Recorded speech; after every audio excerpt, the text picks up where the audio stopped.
So, thank you all for coming this evening on what will prove to be, I'm sure, probably a fantastic climax to the end of the first term of LSJ Presents. And in many ways, it actually is a historic evening for reasons which I'm sure will manifest as the talk develops. I was privileged to actually see some of the work of the guest speaker as a youngster growing up in many ways in the 70s and 80s, and was very struck by not just the importance, the value, but the honesty as well as the passion that manifests itself through work such as the war against democracy, the war you don't see. We are genuinely privileged and honoured to be able to welcome to LSJ Presents a fantastic individual who, as I say, is even now producing material which, as you can see up there, Utopia is his latest opus on the fate of the native Australians. Without any further ado, can I ask you to join me in giving a very warm welcome to filmmaker, war correspondent, author extraordinaire, and tremendous visiting professor, the one and only John Keeble. Thank you.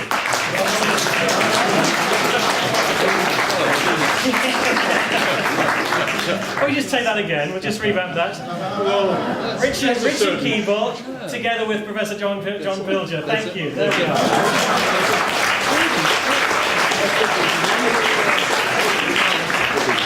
We've got a business now, John. Yeah, it's the John Keeble production. I like it. Yeah? Can we run with that? I think so. This is definitely... John, we are here right on a special day because you've signed a document today. Before we go into that, there was a colleague of ours, John Pilger, was very instrumental in bringing you to this university and in setting up this archive. Could you maybe say a few words in remembrance of John, who sadly died in October? Well, John Tulloch is, with yourself, Richard, responsible for me being here tonight and responsible for the decision to take all my written archive, which Lincoln University will now have responsibility for. More than that, John, I remember when 2004 opened the school. Yes, it was. 2004. I think I said then that I'd always been rather skeptical about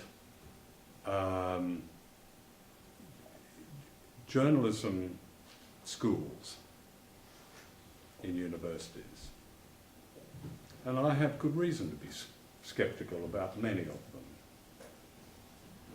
Some of them are not very good. This one is one of the best. And those here being beneficiaries of the work of John Tulloch, Richard Keeble, and others, of course, are very fortunate. And I sensed that it was one of the best by listening to John Tulloch and his vision of journalism. That journalism was connected, was not some esoteric exercise that could be translated into a remote university, but he connected journalism, the university, and humanity, the three together. And again, I place you with him. You, Richard and John, were in many ways professional academic twins in this enterprise. But John's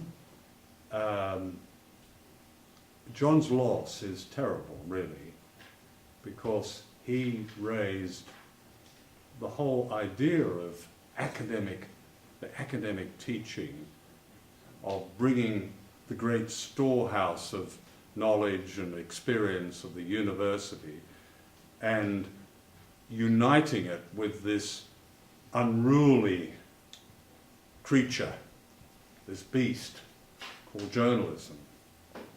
They're two very different creatures. He brought them together. But the one thing that John had was a sense of the place of journalism in people's lives. This was the key into people's lives. It was about humanity. It had a very ethical base, and it had a very humane base. So I think he's left his imprint absolutely deep etched in this place. He brought to Lincoln something that so many other university journalism departments around the country and around the world simply don't have. So I pay tribute to John Tulloch. Thank you for those wonderful words, John, from the heart. Now, John was very instrumental in setting up with you the archive. Tell us about the archive and why today is important. Well, today's important because the university and I have signed or renewed a contract, but it's a contract that has a perpetuity about it, that I have agreed to for the university to have all my written archive.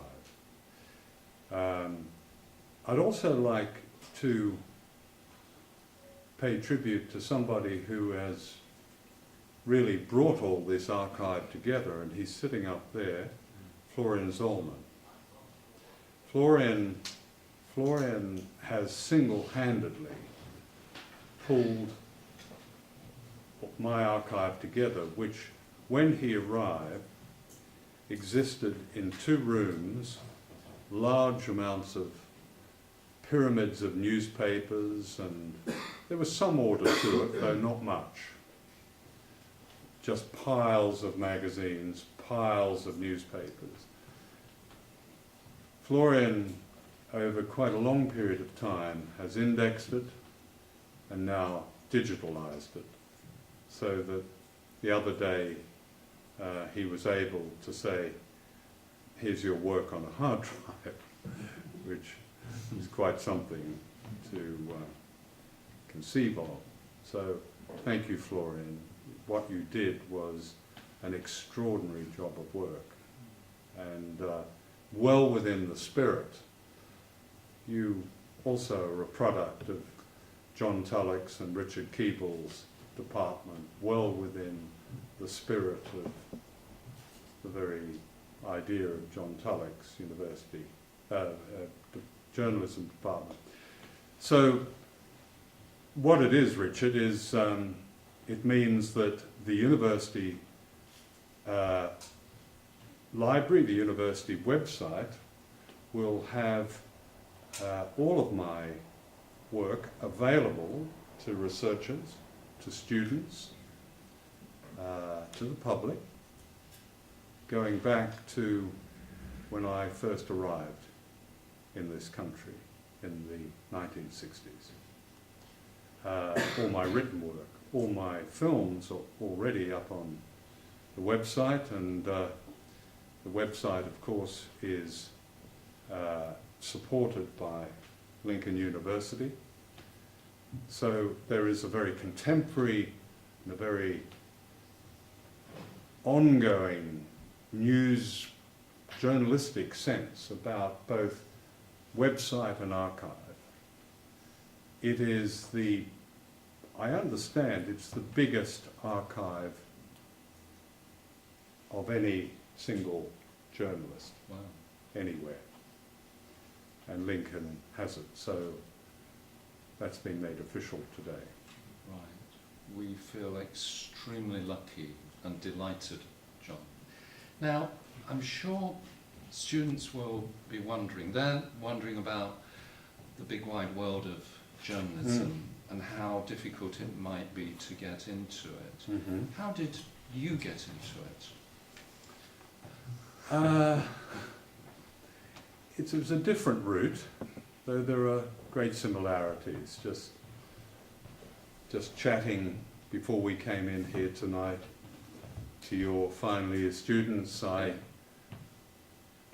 enjoyed it anyway, but I enjoyed it because it reminded me of early days myself. Yeah. But I came into journalism in Australia well before the universities decided that journalism was something that they should take an interest in, and the industry, as it were, decided that journalists would need a university degree. Australia had a very, very good training scheme. They had a 4-year course, 4-year cadetship course. You were indentured, in effect, as like an apprentice, as a first-year cadet journalist. It was, you spent the next 4 years, or 3 years if you got through it pretty quickly, with different journalists on the paper. So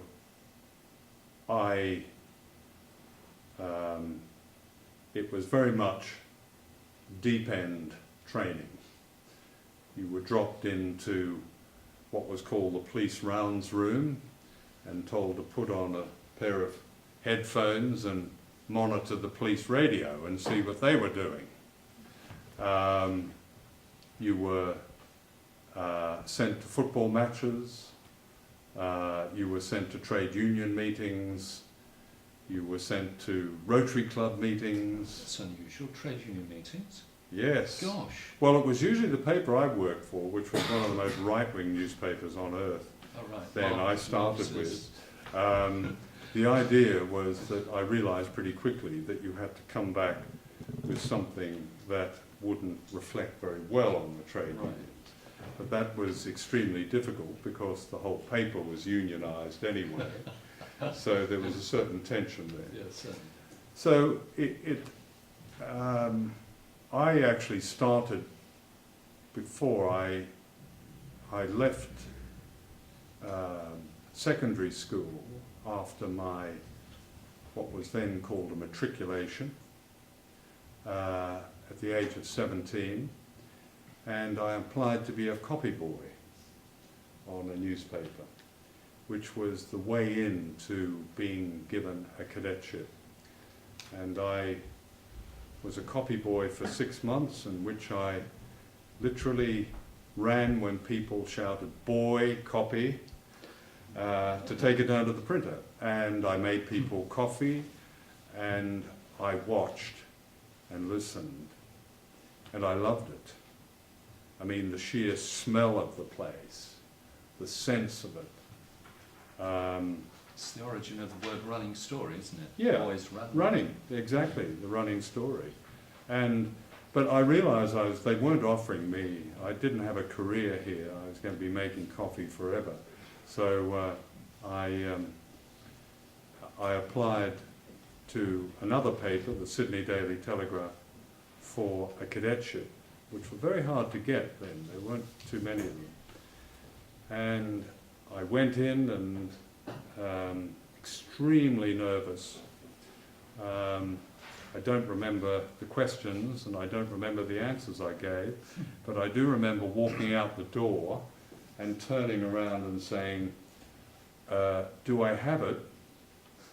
And he said, "Yes, you start Monday."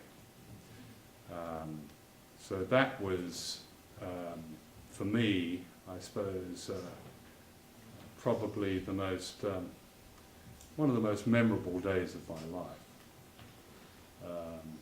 From there on, I'd always known, since I started the newspaper at Sydney High School at the age of 12 that I want to be a journalist. So I'm very fortunate. Unlike at least one of my offspring, who was never sure what she wanted to do, I was very sure what I wanted to do from a very early age. Did cricket play a part in you? Yes, getting a job well, on we the have to get over here then. We have to fast forward a little bit, and I get on a ship and come over here, and I joined Reuters, but got tired of them because they wouldn't send me to go and report wars within the first 2 weeks of my being there. So I was trained, because my training was so good, I was trained as a sub-editor. Before I left Australia, I was the deputy chief sub-editor of a Sunday paper, just based on the training I'd had. So I got a sub-editor's job on the Daily Mirror, and things were rather more informal in those days. There weren't forms and there weren't assessment, there weren't panels. You worked it out. You had to get in to see the person you wanted to see, preferably before lunch. Sober. Yes. I missed out, so I thought I'd had it. I came in after lunch, and the assistant editor who hired me asked me one question: do you play cricket? And I immediately, with cunning, came forward very quickly. I lied. I said yes. And what do you do? And I thought, I'm a spin bowler. It sounded good. Spin. And yeah, PR spin. and all Yeah, that. and he said, right, okay, good. You play in the Mirror's team against the Express on Saturday, Yeah. and in the meantime you can have a sub job on in the features department. So I knew I had to get out of this lie very, very quickly. What was all that about ethics you were talking about? This lying. I know, This sorry. is okay. But anyway, I did send him that day a memo Right. saying, By the way. I didn't tell you the truth. I can't play cricket. I'm not really interested in cricket all that much. I wanted a job. And he became a very good friend of mine for many years before he died. And he later on came round when I'd been made the Pets page sub. And Big job. big job, Pets page and TV programs. Yeah. And grumbled at me, Australian who can't play cricket is just outrageous, outrageous. It's true. John, you've been a journalist for a number of years. What has driven you? What's journalism mean to you, essentially? I think it's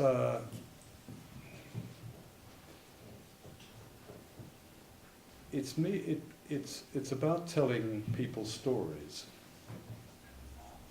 It's about being, True stories. yeah, it's about having the privilege of being allowed into people's lives and the privilege and facility to tell their stories.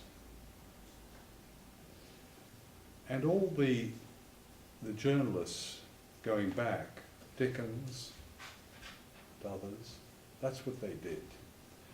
They may have, Dickens did it both as fiction and non-fiction, but it is about telling the stories of ordinary people. It's also about telling the stories of the struggles of ordinary people. Journalism, before it was corporatized, literally, at the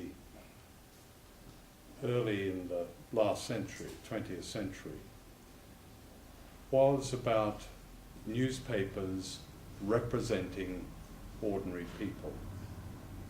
They weren't called campaigning newspapers at the time, they would be now.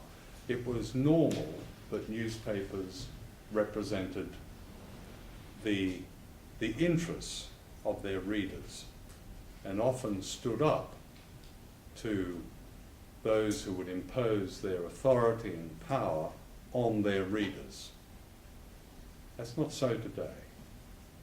That's in the exception today, but that's what it was then. And I suppose, so I take a very traditional view of journalism. I think that's what journalists ought to be. They should be, in a way, they're agents of people. Right. Now, Utopia, it's being shown on December the 19th on television. It's got a general release in the big screen. Tell us about it. Why did you make it?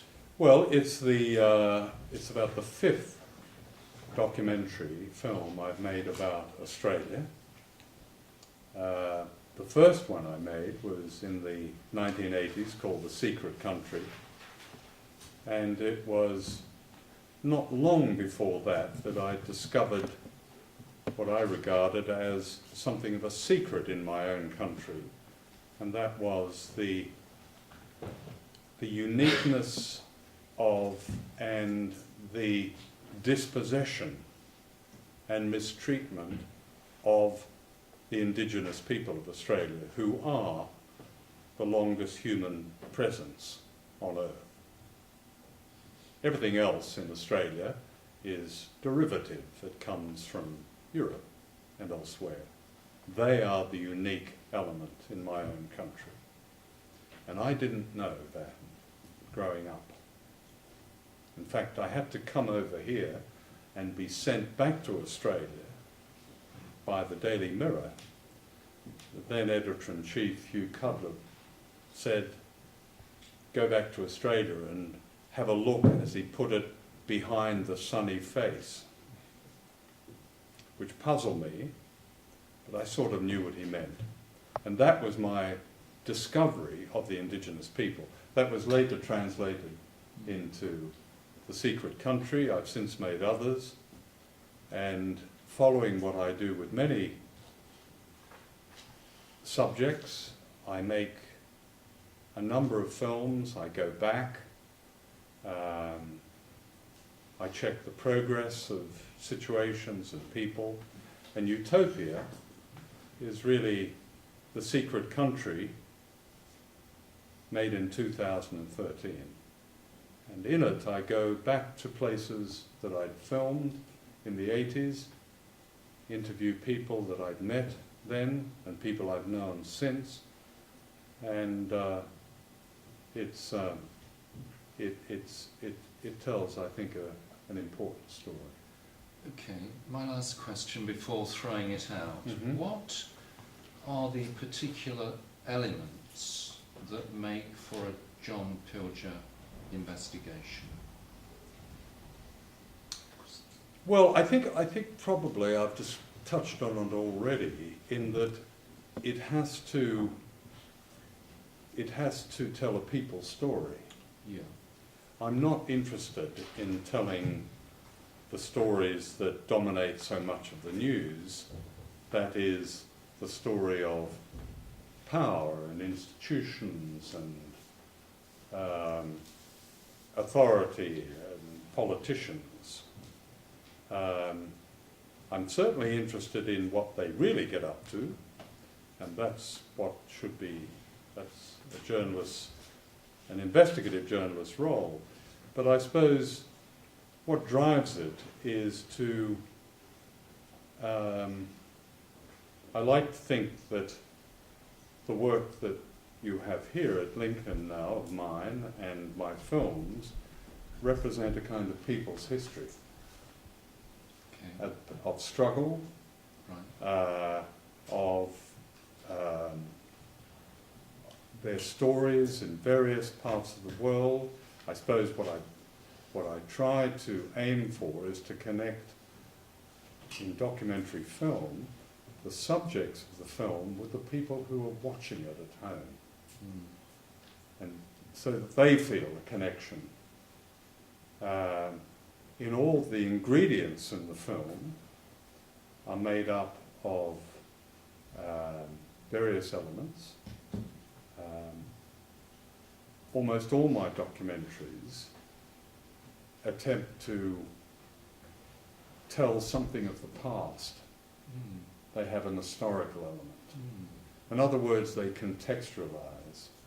I don't believe, in fact I'm opposed to the idea of television that is simply there to assault emotions. It only has a right to do that if there is a context. So history is part of it. It's a basic journalism, Richard. It's you go out and find things out. You collect facts and evidence. You check your evidence, and then you take your evidence to people who might want to deny that evidence, and you ask them about it. There's no secret to it. Okay, let's have questions and comments from the floor. Who's going to start? Yes. Oh, when I've been to Australia and I visited the Red Centre and I saw the indigenous people staying there, I was quite surprised to see them kind of being engaged in all the touristic process, because they were staying there and they were painting for tourists, but they were not communicating with anyone. And I remember that one of the most surprising thing was see white people doing dances that were typical of their culture, while the real indigenous people were like confined in other spaces. And I was interested to know what's your opinion in the fact that clearly the Australian government thinks that they are a resource because tourists and people visiting Australia are very interested in their culture, but on the other side they are completely ignored. I think they are not even considered Australian citizens. They are now. They are Yes. now. Took a while. They used to, were not counted in the census, although the sheep were, but they weren't. They have been citizens for some time. That's a very typical situation. As you describe it, I've seen that many times. And in many ways it represents immigrant Australia or settler Australians' dislocation from their own country, their adopted country.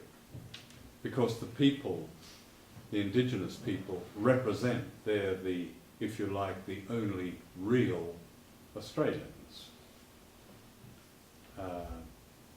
And that disconnection from this extraordinary ancient land, massive land, harsh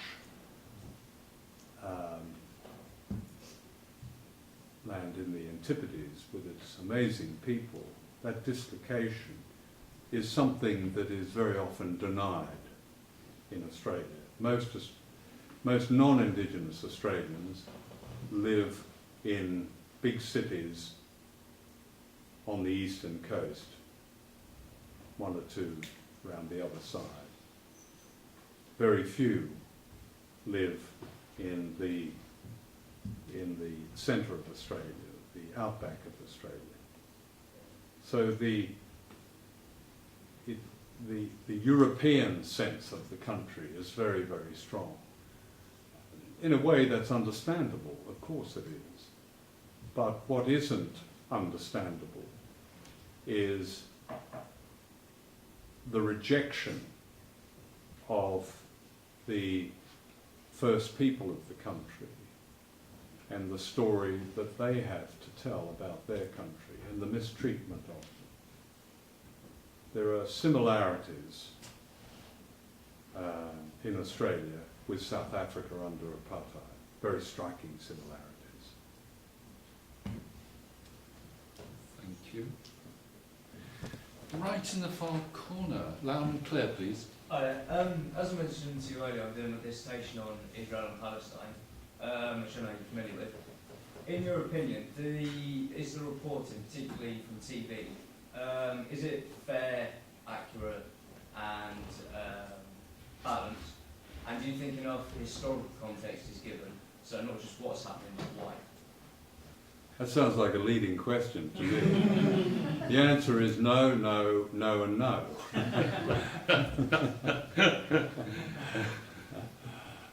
You will be familiar with the work of Professor Greg Philo at the Glasgow Media Unit.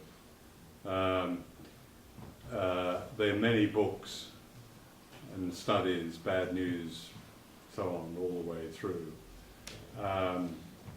Give you the truth, and that is that the Middle East has been reported, in my opinion, and I think they would agree, in terms of its usefulness to outside powers, or its expendability, one or the other. It has not been reported in terms of the rights of people. It has not been reported in terms of the right of the Palestinian people to the justice that we take for granted, or we like to think we take for granted in this country. It's not been reported even in terms of the law, of international law. I've always felt that if you, with the reporting of Palestine, if you applied the criteria of right and wrong, dare we say it, a moral criteria to the reporting of this vivid example of injustice, if you applied that, and if you applied the criteria of international law to it, you'd have completely different stories on the front page. You'd have completely different stories on the evening news. But the stories that we get are mostly the products of a received wisdom here, a received wisdom of interests. So much reporting around the world reflects the interests of particular powers. This is very true of the former imperial powers. It's true in Britain, it's true in the United States. Reporting reflects those interests, not the truth as it is lived on the ground by people. Thank you. Yes. Hi John. I don't know you, but I feel in a way that I do, because I read all your reports in Vietnam and Cambodia. Am I right in thinking that was... when I look back on those reports, I was scared of finding out and being sort of educated of what was happening. I was scared. And when someone says to me now about Vietnam and Cambodia, and I look at the footage, and your colleagues were out there, and you were out there, how did you feel in the war zone? Why were you scared? Why? Of the coverage of it was big TV, obviously. Yeah. Very close-up TV. You know, we saw the massacres and you know, we saw the napalm. Yeah. Yeah, and that's the first time that I've seen a war, basically. I see. Yeah. So that scared me. Yeah. But how did you feel? Well, when I first arrived there, I was very young, and I think I was probably on a couple of days petrified.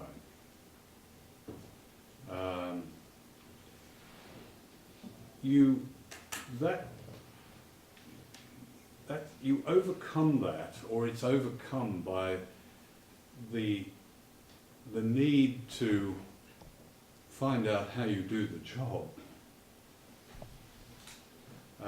You can't really spend a lot of time being anxious and scared, even though you are. You've got to do the job, and that can be quite difficult at times. So there's, especially as someone coming in who hadn't reported a war before, as I hadn't, I really had to find out how it was done.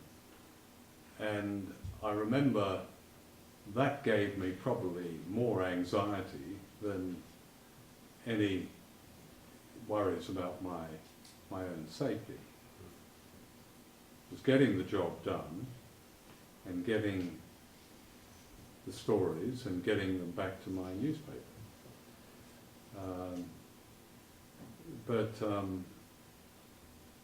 Yeah, and then you learn to navigate your way through various difficult situations, and experience helps.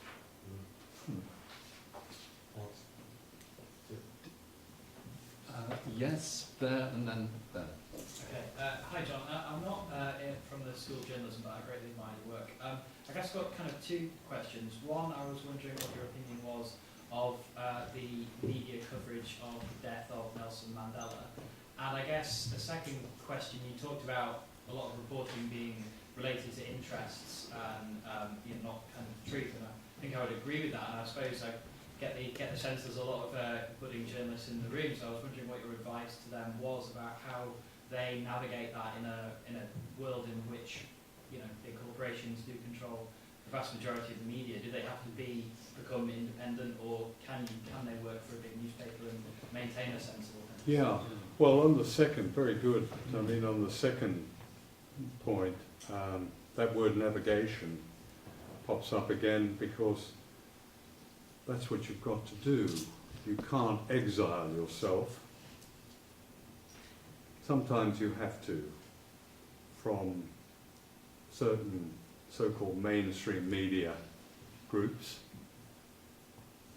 But those that you feel you can work within, you do have to find a way through the maze. And it can be literally a moral maze and a very practical maze. But being aware that institutions and corporations are what they say they are. When you enter the BBC, you don't suddenly rise to a nirvana called impartiality, objectivity. That, frankly, is nonsense. And the wisest and best people within the BBC know it's nonsense.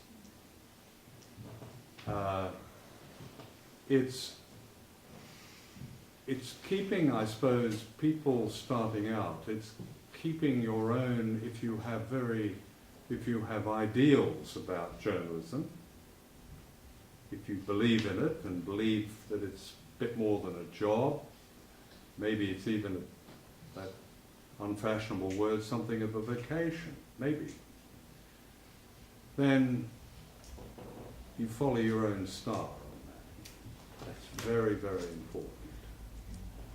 That doesn't mean to say that in following it you don't do this. That's the tricky bit. But you keep it. You don't allow yourself to be taken over by a culture, corporate culture, so that you find yourself mouthing all this nonsense, the corporate language.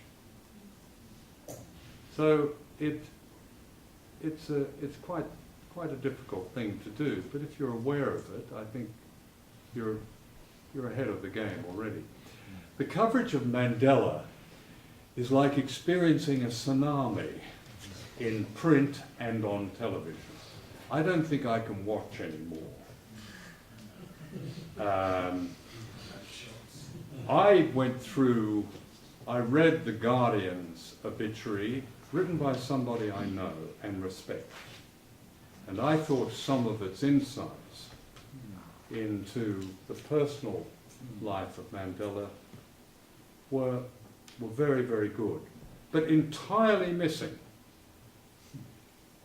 was the real story, political story of Mandela. The only reason he was released by the apartheid government was so that he could quell the revolution and the uprising that was underway in South Africa. And secret negotiations had gone on for something like 6 years, 2 years with him personally, and with the ANC. This is a very hard political story, but it was absolutely at the heart of modern South Africa.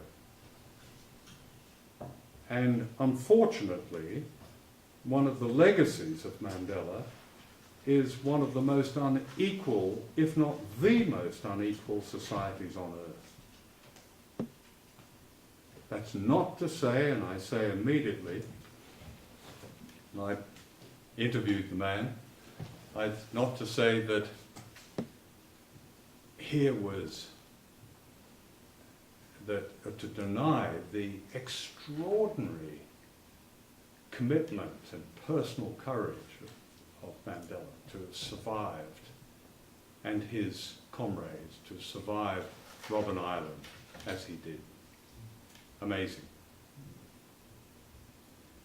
But in my view, I don't believe he ever had a coherent political vision of South Africa, for South Africa. And the ANC, in many ways, suffered, and he was a party man. The one loyalty Nelson Mandela had, and it was unshakable, was to the ANC. The ANC came from various elements, came from mission, Christian missions, it came from it came from basic liberal backgrounds, it came from it came from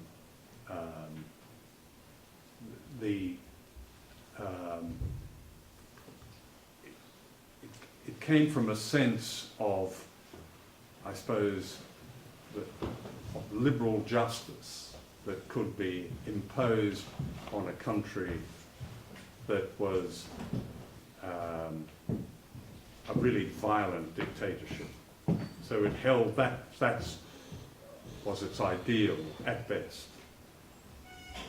But it never really aspired to taking hold of the situation as it existed in the townships in South Africa and translating that country into a place where the huge inequality, the huge social injustice would be resolved in some way. And this wasn't Nelson Mandela's fault. It wasn't probably anyone's fault. But the ANC, with Mandela to the fore, did keep in check a country and transfer what was a racial apartheid to what was always there, but has since been reinforced, and that is an economic apartheid. In fact, South Africa in many ways provides the model for an economic apartheid right across the world. When I met Mandela, one of the first things I asked him, I said, how does it feel like being called a saint all the time? He said, it's really difficult. He said he had a very dry sense of humour. He said, it's not the job I applied for. And mind you, when we got down to interviewing, and on camera, and I asked him some tough questions, gave him his promises and what had happened, I got the famous wagging finger. I was ticked off. He, you know, yes, he was a symbol, but he was a symbol in many respects for the minority people in South Africa. He reassured the minority, that is, the minority white power in South Africa, more than he, I think, delivered justice to the majority people in South Africa. That sounds harsh these days, but it's not actually. It's just what happened. But we're getting none of that. We've got, this is bordering on hysteria now. And when you have David Cameron, who in 1989 went to South Africa as part of a Conservative Party lobby group to back the apartheid regime's campaign to end sanctions. Admirer of Thatcher, who called Mandela a terrorist. What does the BBC do? Go straight to Cameron, who's effusing about the great legend and so on. Or over to Obama. I remember seeing Obama when he went to South Africa, was it earlier this year, having a look at Mandela's cell on Robben Island. This is the man that presides over Guantanamo.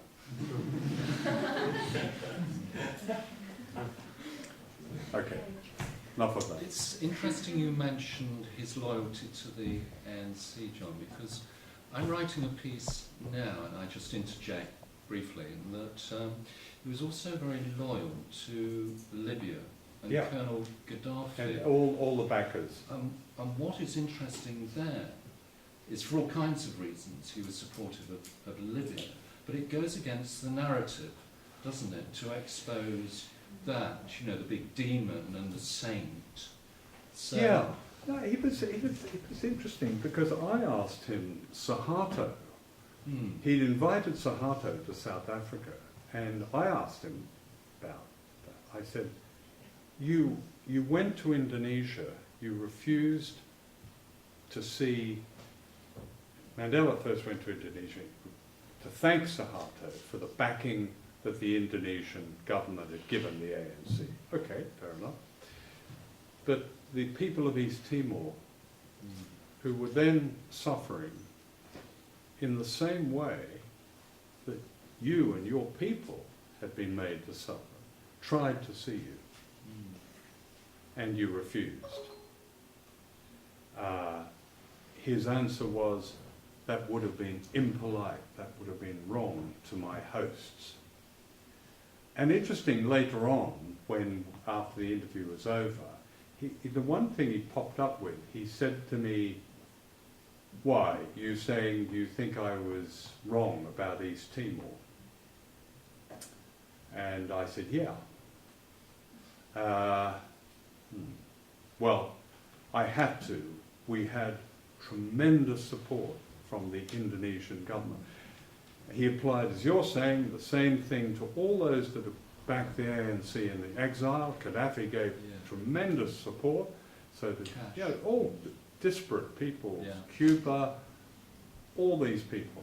So he felt, commendably, in so many ways, he felt this terrific loyalty that those who had backed the ANC while this country, the United States and elsewhere, had opposed them. Right. Yes. Michael Nicholson has said before that a war correspondent can get caught up in the bloody glory of what the job. Could you just speak up a little bit, please? Michael Nicholson said before that a war correspondent can get caught up in the bloody glory of what the title of the job is. I wondered what your sort of inspiration was to want to report on war and whether you can relate to that at all. What I missed? What is Michael Nicholson's inspiration? Well, not his inspiration. He said that it's like a bloody glory. The fact Oh, that bloody glory! The glamour in Glamour, war. yeah. He shouldn't have said that. I know Mike Nichols. Yes, it's understandable he should say it.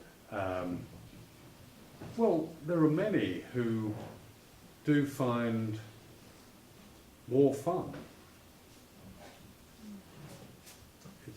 They find it exciting. Certainly the excitement of being able to get an important story and to do it well, I think I found it exciting in that respect. I can't see how it is glamorous. I personally can't. I was always itching to get away. In fact, sometimes got away too quickly because I didn't like being there.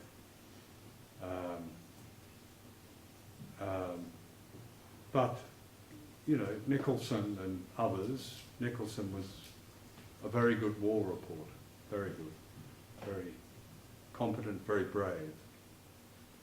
I think we just disagree on why we're there, that's all. What was it for you? Why did you want to? Well, I think I've probably explained it, haven't I? I mean,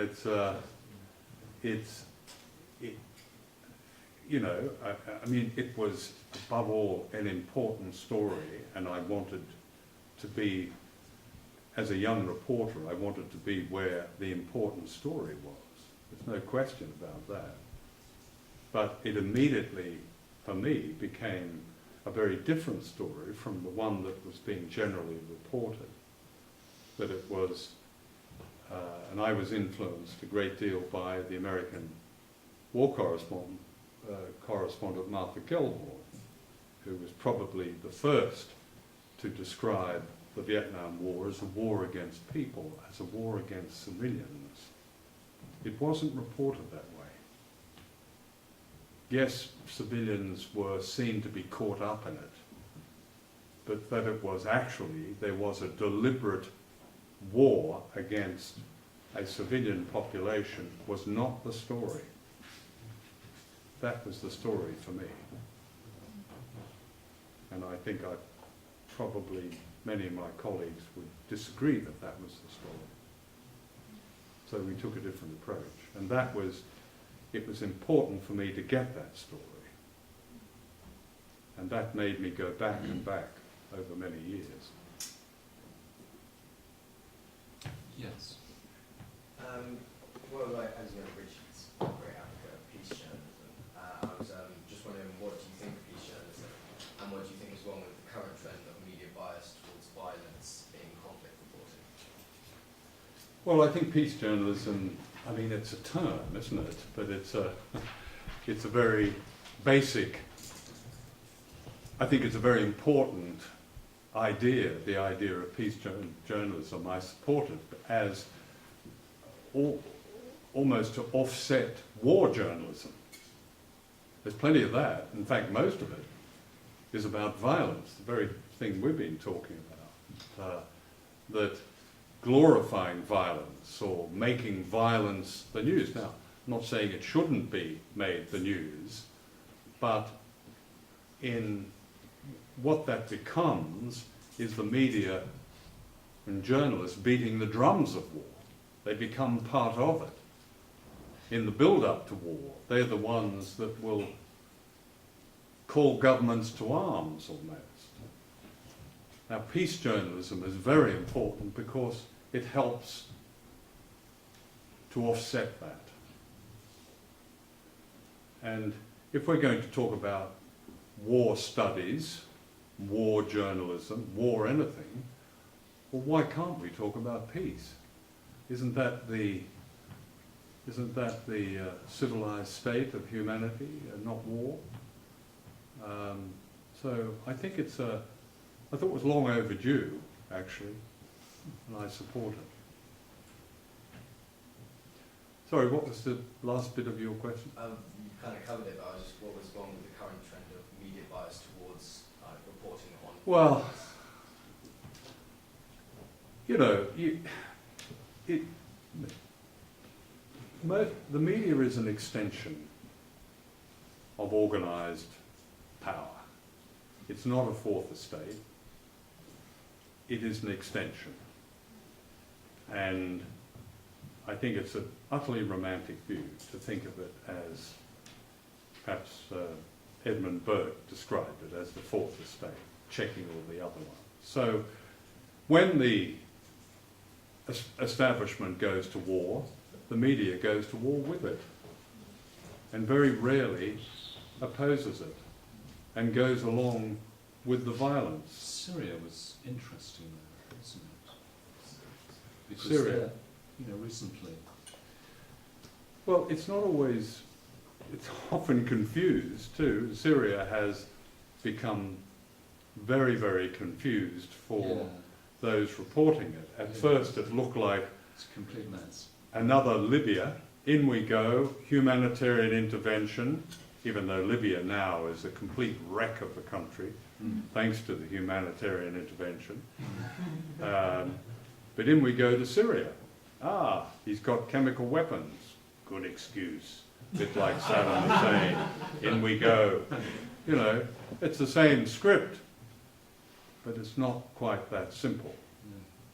There was a great deal of discussion about who set off the chemical weapons. Perhaps the regime did, perhaps they didn't. But then, who are these rebels and what are they doing? Why are they now? Now we have this situation where one section, the Free Syrian Army, is about to side with the Assad regime in order to fight the Al-Qaeda related groups. So it's an awful civil war, and it's the product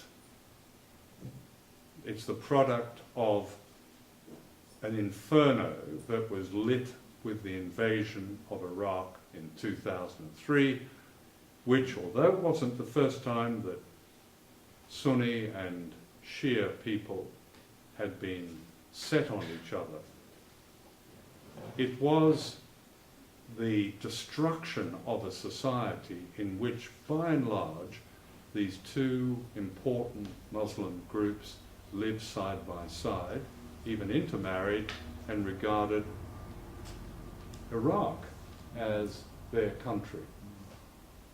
This fracture between these two groups, the Shia and Sunni, is now right across the Middle East.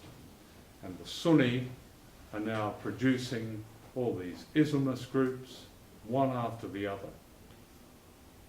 That needn't have happened. None of that needn't have happened. Most of that needn't have happened. It's just a tragedy. But when you have a situation in a region that is such a cockpit of great power interests, so there is no honest broker. There's no attempt to bring people together at a regional level when you have the world's one superpower backing one side, then that's a recipe for disaster, and that's what's happened. One last question. No, one last statement by our... Go for it. I was just going to say 5 words, I think, struck me this evening. Thought-provoking, informative, educational, and inspirational. Professor Richard Keeble and John Pilger. Many thanks indeed.